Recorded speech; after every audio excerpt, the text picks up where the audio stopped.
Chapter 4. From this day natural philosophy, and particularly chemistry, in the most comprehensive sense of the term, became nearly my sole occupation.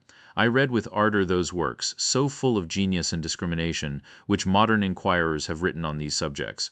I attended the lectures and cultivated the acquaintance of the men of science of the university, and I found even in M. Krempe a great deal of sound sense, and real information combined, it is true, with a repulsive physiognomy and manners, but not on that account the less valuable. In M. Waldman I found a true friend. His gentleness was never tinged by dogmatism, and his instructions were given with an air of frankness and good nature that banished every idea of pedantry. In a thousand ways he smoothed for me the path of knowledge and made the most abstruse inquiries clear and facile to my apprehension. My application was at first fluctuating and uncertain. It gained strength as I proceeded, and soon became so ardent and eager that the stars often disappeared in the light of morning, whilst I was yet engaged in my laboratory. As I applied so closely, it may be easily conceived that my progress was rapid. My ardor was indeed the astonishment of the students, and my proficiency that of the masters. Professor Krempe often asked me, with a sly smile, how Cornelius Agrippa went on, whilst M. Waldman expressed the most heartfelt exultation in my progress. 2 years passed in this manner, during which I paid no visit to Geneva, but was engaged heart and soul in the pursuit of some discoveries which I hoped to make. None but those who have experienced them can conceive of the enticements of science. In other studies you go as far as others have gone before you, and there is nothing more to know, but in a scientific pursuit there is continual food for discovery and wonder. A mind of moderate capacity which closely pursues one study must infallibly arrive at great proficiency in that study, and I, who continually sought the attainment of one object of pursuit, and was solely wrapped up in this, improved so rapidly that at the end of 2 years I made some discoveries in the improvement of some chemical instruments, which procured me great esteem and admiration at the university. When I had arrived at this point and had become as well acquainted with the theory and practice of natural philosophy as depended on the lessons of any of the professors at Ingolstadt, my residence there being no longer conducive to my improvements, I thought of returning to my friends in my native town. When an incident happened that protracted my stay, one of the phenomena which had peculiarly attracted my attention was the structure of the human frame, and indeed any animal endued with life. Whence I often ask myself, did the principle of life proceed? It was a bold question, and one which has ever been considered as a mystery. Yet with how many things are we upon the brink of becoming acquainted, if cowardice or carelessness did not restrain our inquiries? I revolved these circumstances in my mind, and determined thenceforth to apply myself more particularly to those branches of natural philosophy which relate to physiology. Unless I had been animated by an almost supernatural enthusiasm, my application to this study would have been irksome and almost intolerable.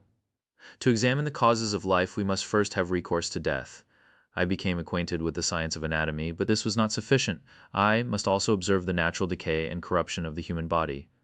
In my education my father had taken the greatest precautions that my mind should be impressed with no supernatural horrors. I do not ever remember to have trembled at a tale of superstition, or to have feared the apparition of a spirit. Darkness had no effect upon my fancy, and a churchyard was to me merely the receptacle of bodies deprived of life, which, from being the seat of beauty and strength, had become food for the worm. Now I was led to examine the cause and progress of this decay, and forced to spend days and nights in vaults and charnel houses. My attention was fixed upon every object the most insupportable to the delicacy of the human feelings. I saw how the fine form of man was degraded and wasted. I beheld the corruption of death succeed to the blooming cheek of life. I saw how the worm inherited the wonders of the eye and brain.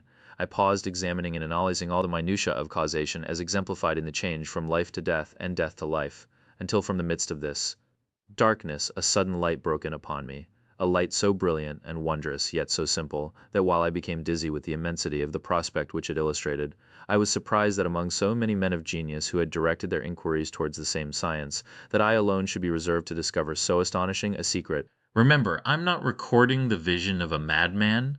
The sun does not more certainly shine in the heavens than that which I now affirm is true. Some miracle might have produced it, yet the stages of the discovery were distinct and probable. After days and nights of incredible labor and fatigue, I succeeded in discovering the cause of generation and life. Nay more, I became myself capable of bestowing animation upon lifeless matter. The astonishment which I had at first experienced on this discovery soon gave place to delight and rapture. After so much time spent in painful labor, to arrive at once at the summit of my desires was the most gratifying consummation of my toils. But this discovery was so great and overwhelming that all the steps by which I had been progressively led to it were obliterated, and I beheld only the result. What had been the study and desire of the wisest men since the creation of the world was now within my grasp.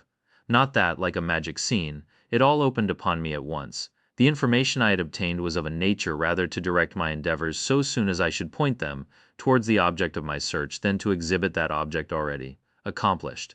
I was like the Arabian who had been buried with the dead, and found a passage to life, aided only by one glimmering and seemingly ineffectual light. I see by your eagerness and the wonder and hope which your eyes express, my friend, that you expect to be informed of the secret with which I am acquainted that cannot be. Listen patiently until the end of my story, and you will easily perceive why I am reserved upon that subject.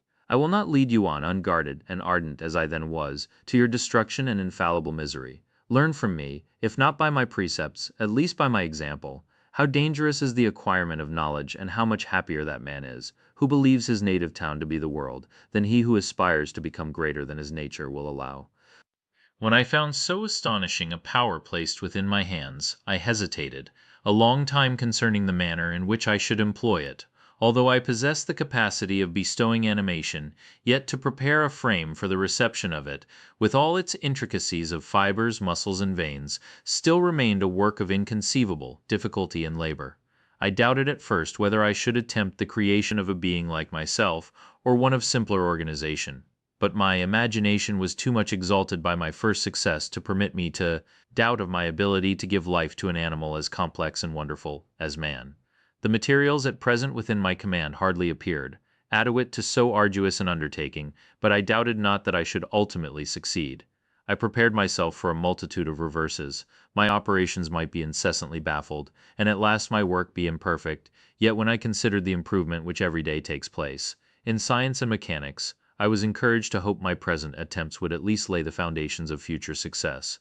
Nor could I consider the magnitude and complexity of my plan as any argument of its impracticability. It was with these feelings that I began the creation of a human being. As the minuteness of the parts formed a great hindrance to my speed, I resolved, contrary to my first intention, to make the being of a gigantic stature, that is to say, about 8 feet in height, and proportionably large. After having formed this determination, and having spent some months in successfully collecting and arranging my materials, I began. No one can conceive the variety of feelings which bore me onwards, like a hurricane, in the first enthusiasm of success. Life and death appeared to me ideal bounds, which I should first break through, and pour a torrent of light into our dark world. A new species would bless me as its creator and source. Many happy and excellent natures would owe their being to me. No father could claim the gratitude of his child so completely as I should deserve theirs. Pursuing these reflections, I thought that if I could bestow animation upon lifeless matter, I might in process of time, although I now found it impossible, renew life where death had apparently devoted the body to corruption. These thoughts supported my spirits while I pursued my undertaking with unremitting ardor. My cheek had grown pale with study, and my person had become emaciated with confinement. Sometimes on the very brink of certainty I failed, yet still I clung to the hope which the next day or the next hour might realize. One secret which I alone possessed was the hope to which I had dedicated myself, and the moon gazed on my midnight labors, while, with unrelaxed and breathless eagerness, I pursued nature to her hiding places. Who shall conceive the horrors of my secret toil as I dabbled among the unhallowed damps of the grave or tortured the living animal to animate the lifeless? Clay. My limbs now tremble, and my eyes swim with the remembrance, but then a resistless and almost frantic impulse urged me forward.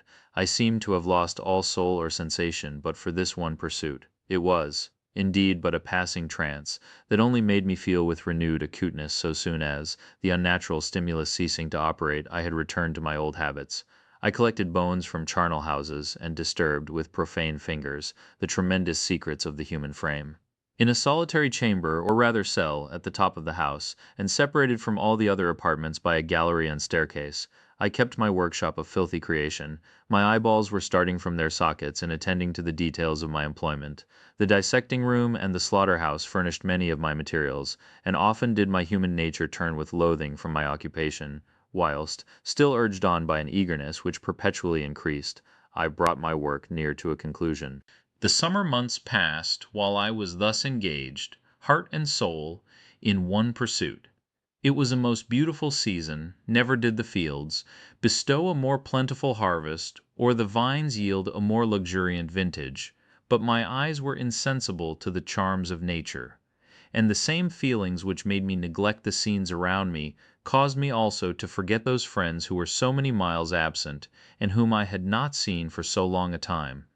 I knew my silence disquieted them, and I well remembered the words of my father: "I know that while you are pleased with yourself you will think of us with affection, and we shall hear regularly from you.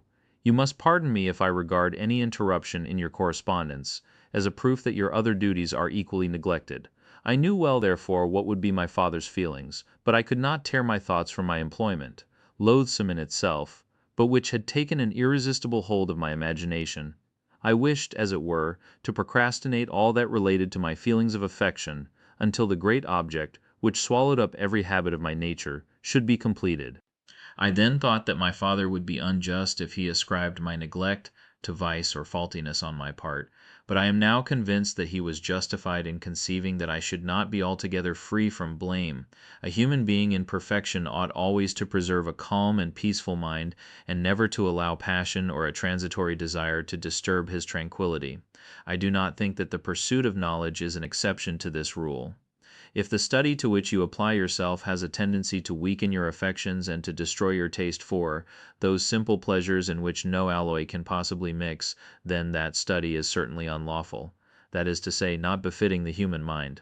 If this rule were always observed, if no man allowed any pursuit whatsoever to interfere with the tranquillity of his domestic affections, Greece had not been enslaved, Caesar would have spared his country, America would have been discovered more gradually, and the empires of Mexico and Peru had not been destroyed. But I forget that I am moralizing in the most interesting part of my tale, and your looks remind me to proceed. My father made no reproach in his letters, and only took notice of my silence by inquiring into my occupations more particularly than before.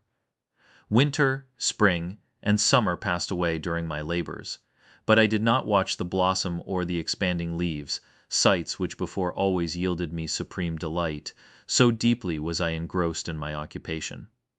The leaves of that year had withered before my work drew near to a close, and now every day showed me more plainly how well I had succeeded. But my enthusiasm was checked by my anxiety, and I appeared rather like one doomed by slavery to toil in the mines, or any other unwholesome trade than an artist occupied by his favorite employment. Every night I was oppressed by a slow fever, and I became nervous to a most painful degree. The fall of a leaf startled me, and I shunned my fellow creatures as if I had been guilty of a crime. Sometimes I grew alarmed at the wreck I perceived that I had become. The energy of my purpose alone sustained me; my labors would soon end, and I believed that exercise and amusement would then drive away incipient disease, and I promised myself both of these when my creation should be complete.